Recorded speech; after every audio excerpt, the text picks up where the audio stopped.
আসসালামু আলাইকুম রহমতুল্লাহ। নাইমের পোষা প্রাণী ইউটিউব চ্যানেল এবং ফেসবুক পেজের আরও একটি ভিডিওতে আপনাদের সবাইকে স্বাগতম। আমি অনেক দিন যাবৎ কোনো ভিডিও আপলোড করতে পারিনি, তার কারণ হচ্ছে আমি খুবই ব্যস্ত মানুষ। তাই আমি একটা চাকরি করি, সে চাকরিতেও সময় দেওয়া লাগে, যার কারণে আমি ভিডিও দিতে পারিনি। তো আপনাদেরকে আমি বলেছিলাম যে আমার খামারের একটা বড় সড়ো একটা স্যাড নিউজ আছে, সেটা আপনাদের সাথে আমি আলোচনা করব। চলুন আপনাদেরকে দেখাই কী সেই স্যাড নিউজ।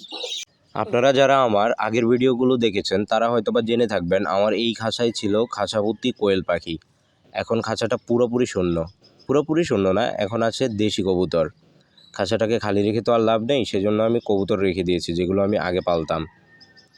তো আমার যে কোয়েল পাখিগুলো ছিল সেগুলো ঠান্ডা লেগে প্রায় সবগুলো কোয়েল পাখিই মারা গেছে। আমি সরকারি হসপিটালে নিয়ে গিয়েছিলাম তাদেরকে দেখানোর জন্য। তারা দেখে বলছিল যে আমার কোয়েল পাখিগুলো ঠান্ডা লেগে গেছে, যার কারণে আমার কোয়েল পাখিগুলো মারা গেছে। এখন আছে আমার এই যে ডায়মন্ড ডাব আছে এক জোড়া, ওদেরকে আনছি যে 1 বছর হয়ে গেছে, এখনও কোনো ডিম বাচ্চাই করেনি। যদিও ডিম পাড়ে ওরা নষ্ট করে ফেলে, তারপরেও আমি আশায় আছি। এই যে ওরা নতুন বাসা করেছে, আশা করছি খুব শীঘ্রই ডিম দেবে এবং তাদের থেকে আমি বাচ্চা পাবো। তারপরে আপনাদেরকে দেখাবো আমি আমার বাজিগার পাখিগুলা।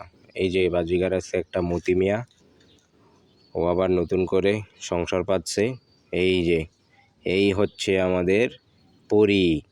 পরি কিন্তু ডিম পেড়েছে, অলরেডি 2টা ডিম পেড়েছে। ওর থেকেও আশা করি আমরা বাচ্চা পাবো। আর এই হচ্ছে পরির ছেলে না মেয়ে ভাই আমি জানি না, এখনও পিচ্ছি। আমি হ্যান্ড ফিডিং করাইছিলাম, আমার দেখলে চিল্লাপাল্লা করে, হাতে আসতো মাঝে মধ্যে, বাট এখন আসে না। খাওয়া শিখছে একটু একটু, যার কারণে ও আর আসে না। এমনি মানে আমারে দেখলে একটু চিল্লাপাল্লা করে। আর এই যে পিচ্ছি, পরির একদম পিচ্ছি যে বাচ্চাটা আছে ওটারও হ্যান্ড ফিডিং করাইছিলাম। এটা তো আমার দেখলে দৌড় দিয়ে আসে, উঠতে পারে না, তো একটা হালকা পাতলা উঠতে পারে। আর এই যে এই খাঁচায় আমি রেখেছি আমাদের জরিনা এবং আক্কাসকে।